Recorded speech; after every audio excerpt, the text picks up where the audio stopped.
friends, and welcome to my den. Very much looking forward to bringing this video to you this week, and that is the comparison between the Karve Christopher Bradley with a B-plate and a vintage Gillette Fat Boy. So we'll get right into it. Soap for today is A&E Asian Plum. Absolutely love the scent on this soap. Oh, it's so good. It's so good. And the splash brings the scent even more. So I have my brush already preloaded, about a 40-second load. This is my CoyoteCuts Demented Topper with a 24mm luxury Manchurian knot, and we'll get right into it. And the scent notes on this I will put right down here on the screen, and they are plum, dried fruit, coffee, tonka bean, vanilla, tobacco, and Plumeria. And oh, just a great scent. Beautiful, beautiful scent from A&E. And this is the second time in a week I've used this soap. And we'll get into it quick. Face lather. I'm not going for a super hydrated lather. Lately, I've kind of gone back to trying to get my dense Cool Whip style lathers. That's kind of where I like them. So that's what we're going for today. Hope everybody's having a great week so far. We're halfway through. Had a bit of snow and dirt on the Red Island yesterday here, and then it turned to rain, and now it's 7 degrees Celsius out, and all the snow that fell yesterday has melted. So how cool is that? All right, so anyway, getting into the topic at hand, the Karve Christopher Bradley B-plate versus the Gillette Fat Boy, and the reason for the comparison. So when I looked at getting a Karve, I started thinking about, base plates and such, because I didn't get a Rockwell when the Rockwells were out, and they're still out, but I never did get one of those. So all the razors I had were, like an Edwin Jagger, a Gillette Tech, the Fat Boy. So the Fat Boy, obviously you can adjust the blade gaps, but all my other razors were a set gap, right? I didn't have options in plates. So when I thought about getting a Karve, I wanted it to shave as close as possible to my beloved Fat Boy.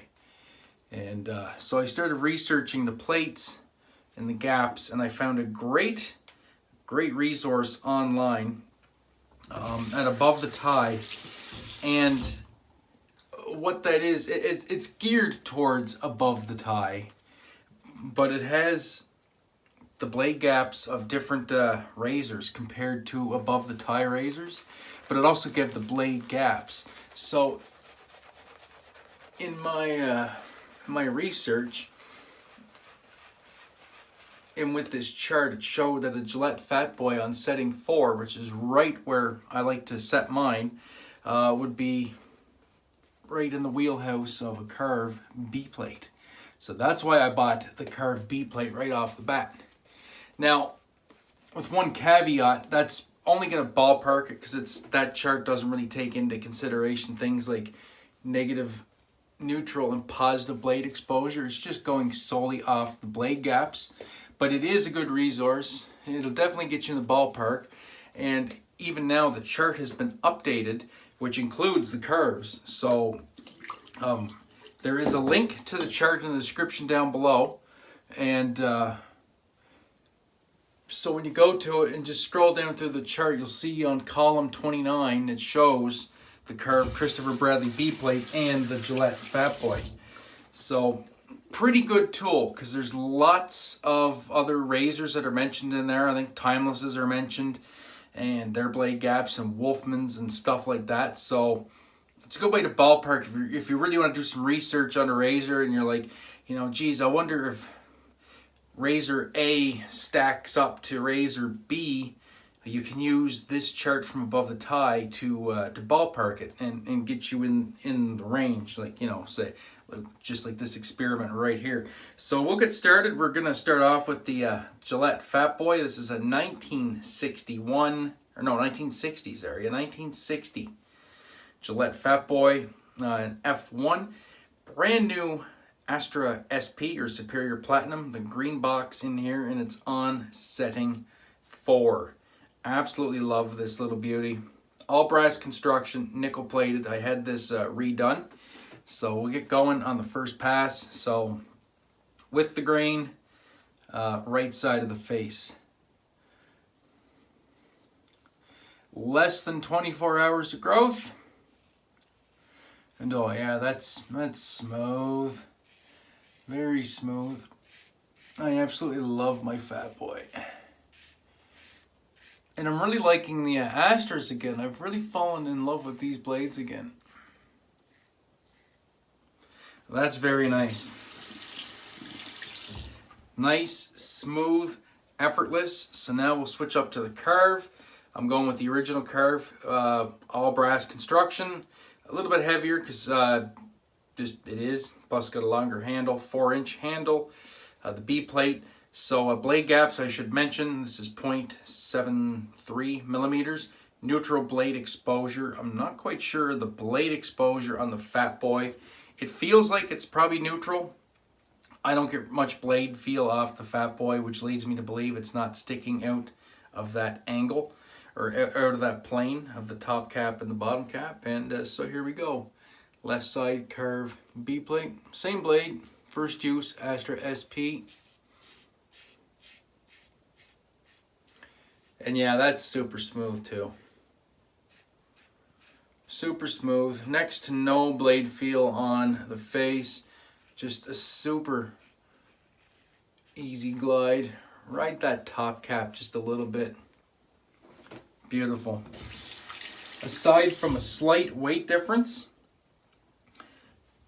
those two on the face felt actually quite similar, so that's very interesting.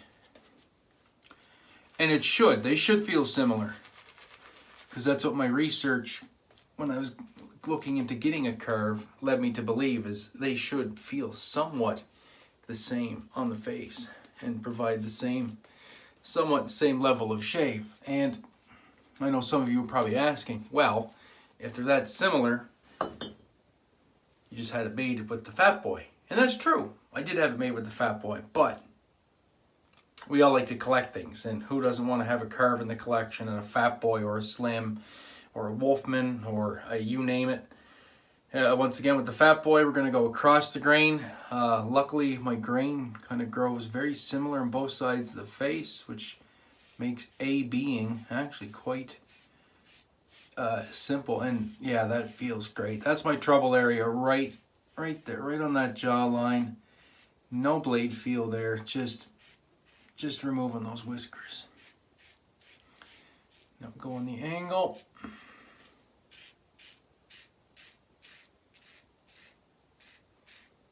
We'll stop right there. Nice and smooth. Now we'll start elbowing stuff here. We'll go with the Karve, a slight backhand under the left ear, because my grain actually grows that direction for a minute. And then now we flip, and now we go back the other way. Still on that same angle and still very smooth, no blade feel. But you can definitely hear it cutting the hairs.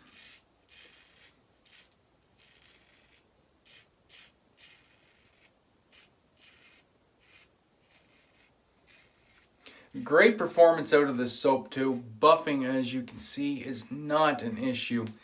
Residual slickness for days. This is not the Kaizen base. This is the base before Kaizen, I think. I have 4 A&E soaps. Not a single one is Kaizen. And that being said, all the bases I have work extremely well. More lather on the face and go for the final pass. So far, these razors are pretty much neck and neck as far as the feel on the face, their efficiency, the way they are removing the whiskers.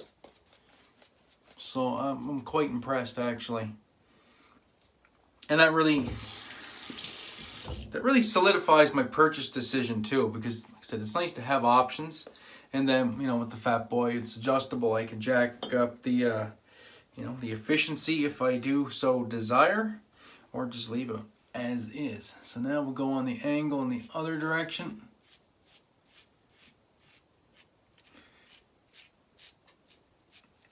This way I can avoid doing a full-on across the grain. It's a hybrid of across and against.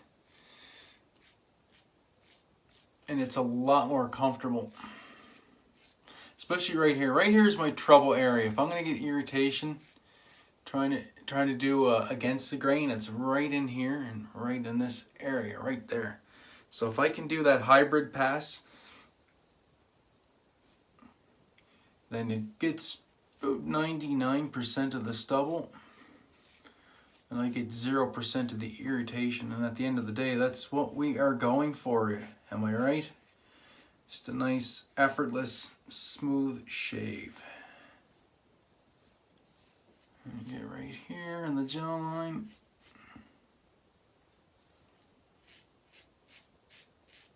Underneath the goatee likes a little bit of work sometimes. I'll just angle it 2 different directions. Angle down, angle up. That's good right there. All right. Give that a rinse. Now we'll switch up to the Karve. Once again, slight angle.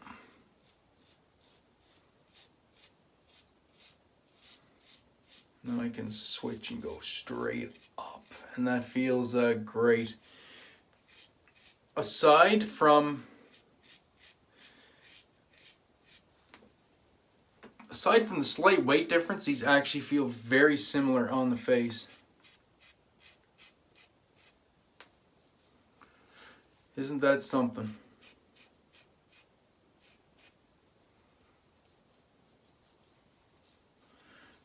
I think that's a shave. Do a quick feel around. That's BBS. Tiny bit of stubble here, but I'm not going to chase it because it'll probably dehydrate away. I could probably get this just a little bit better.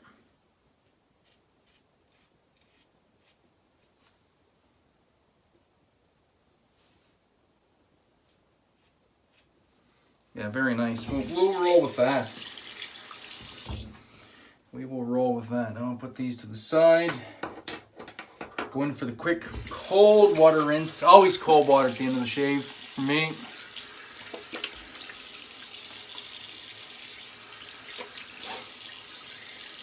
Well, that was just lovely.